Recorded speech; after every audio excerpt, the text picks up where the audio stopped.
It's 13th of August 2010, and we come to Majjhima Nikaya Sutta 61, Ambalatthikarahulovada Sutta, advice to Rahula at Ambalatthika. Thus have I heard. On one occasion, the Blessed One was living at Rajagaha in the bamboo grove, the squirrel sanctuary. On that occasion, the Venerable Rahula was living at Ambalatthika. Then when it was evening, the Blessed One rose from meditation and went to the Venerable Rahula at Ambalatthika. The Venerable Rahula saw the Blessed One coming in the distance and made a seat ready and set out water for washing the feet. The Blessed One sat down on the seat made ready and washed his feet. The Venerable Rahula paid homage to him and sat down at one side. Stop here for a moment. As you know, Venerable Rahula was the son of the Buddha, and in this sutta, I guess he was still quite young. That's why the Buddha was admonishing him about not telling lies. And you see here the monks during the Buddha's time, when the Buddha comes or the teacher comes, they make ready the seat and set out water for washing the feet. And after the teacher has washed the feet, then they pay homage.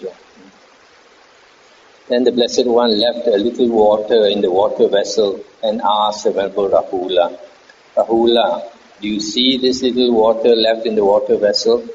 Yes, Venerable Sir. Even so little, Rahula, is the recluseship of those who are not ashamed to tell a deliberate lie. Then the Blessed One threw away the little water that was left and asked the Venerable Rahula, Rahula, do you see that little water that was thrown away? Yes, Venerable Sir. Even so, Rahula, those who are not ashamed to tell a deliberate lie have thrown away their recluseship.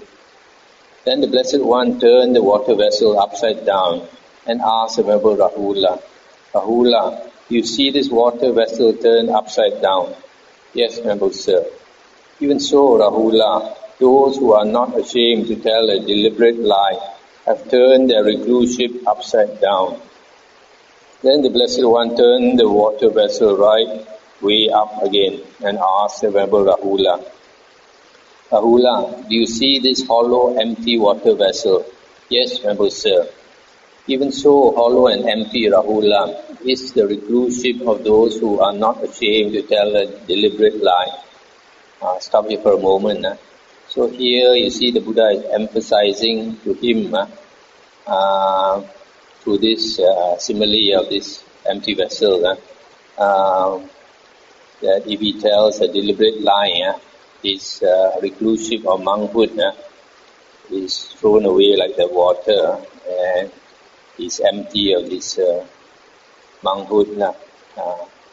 So the fact that the Buddha can admonish him about telling lies probably shows that he was very young at that time.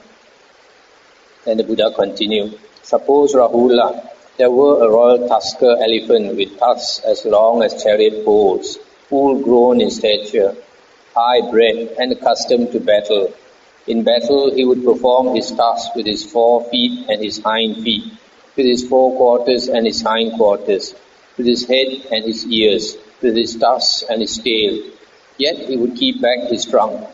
That his rider would think, this royal tusker elephant with tusks as long as chariot poles, etc., performs his tasks in battle with his 4 feet and his hind feet, etc., yet he keeps back his trunk. He has not given up his life. But when the royal tusker elephant performs his task in battle with his 4 feet and hind feet, with his 4 quarters and his hind quarters, with his head and his ears, with his tusks and his tail, and also with his trunk, then his rider would think, this royal tusker elephant with tusks as long as chariot poles, etc., performs his task in battle with his 4 feet and his hind feet, etc., and also with his trunk. He has given up his life. Now there is nothing this royal tusker elephant would not do.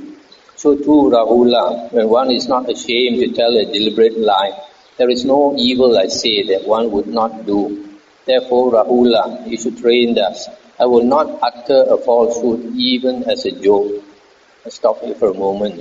This simile the Buddha has given about the royal tusker elephant is quite interesting.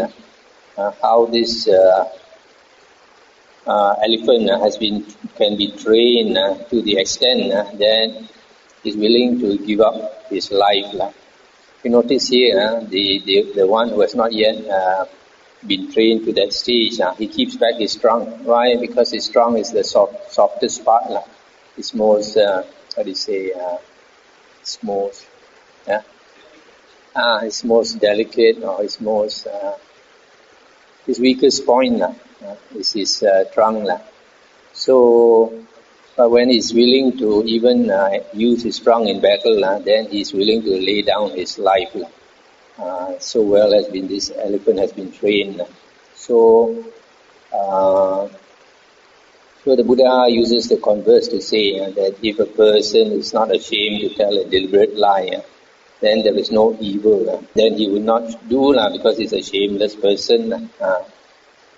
What do you think, Rahula? What is the purpose of a mirror? For the purpose of reflection, Venerable Sir. So too, Rahula, an action with the body should be done after repeated reflection. An action by speech should be done after repeated reflection. An action by mind should be done after repeated reflection. Rahula, when you wish to do an action with the body, you should reflect upon that same bodily action thus. Would this action that I wish to do with the body lead to my own affliction, or to the affliction of others, or to the affliction of both? Is it an unwholesome bodily action with painful consequences, with painful results? When you reflect, if you know this action that I wish to do with the body would lead to my own affliction, or to the affliction of others, or to the affliction of both, this is an unwholesome bodily action with painful consequences, with painful results, then you definitely should not do such an action with the body. But when you reflect, if you know this action that I wish to do with the body would not lead to my own affliction, or to the affliction of others, or to the affliction of both, it is a wholesome bodily action with pleasant consequences, with pleasant results, then you may do such an action with the body. Also, Rahula, while you are doing an action with the body, you should reflect upon that same bodily action thus. Does this action that I am doing with the body lead to my own affliction, or to the affliction of others, or to the affliction of both? Is it an unwholesome bodily action with painful consequences, with painful results? When you reflect, if you know this action that I am doing with the body leads to my own affliction, or to the affliction of others, or to the affliction of both, it is an unwholesome bodily action with painful consequences, with painful results, then you should suspend such a bodily action. For when you reflect, if you know this action that I am doing with the body does not lead to my own affliction, or to the affliction of others, or to the affliction of both, it is a wholesome bodily action with pleasant consequences, with pleasant results, then you may continue in such a bodily action.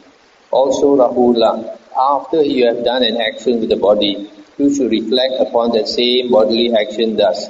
Does this action that I have done with the body lead to my own affliction, or to the affliction of others, or to the affliction of both? Was it an unwholesome bodily action with painful consequences, with painful results? When you reflect, if you know this action that I have done with the body leads to my own affliction, or to the affliction of others, or to the affliction of both, it was an unwholesome bodily action with painful consequences, with painful results, then you should confess such a bodily action, reveal it, and lay it open to the teacher or to your wise companions in the holy life. Having confessed it, revealed it, and laid it open, you should undertake restraint for the future.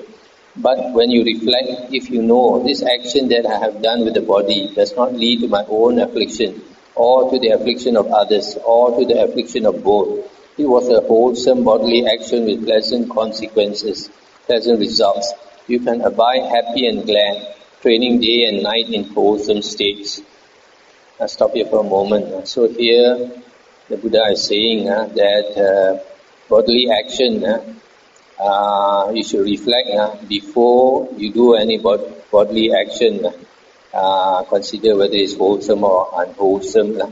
And even while you are doing also you should reflect, and even after doing you should also reflect. And so if it is unwholesome, you should not do it or should not have done it. But if it is wholesome, then you can do it and continue doing it. Similarly, for speech and for mental action by the mind.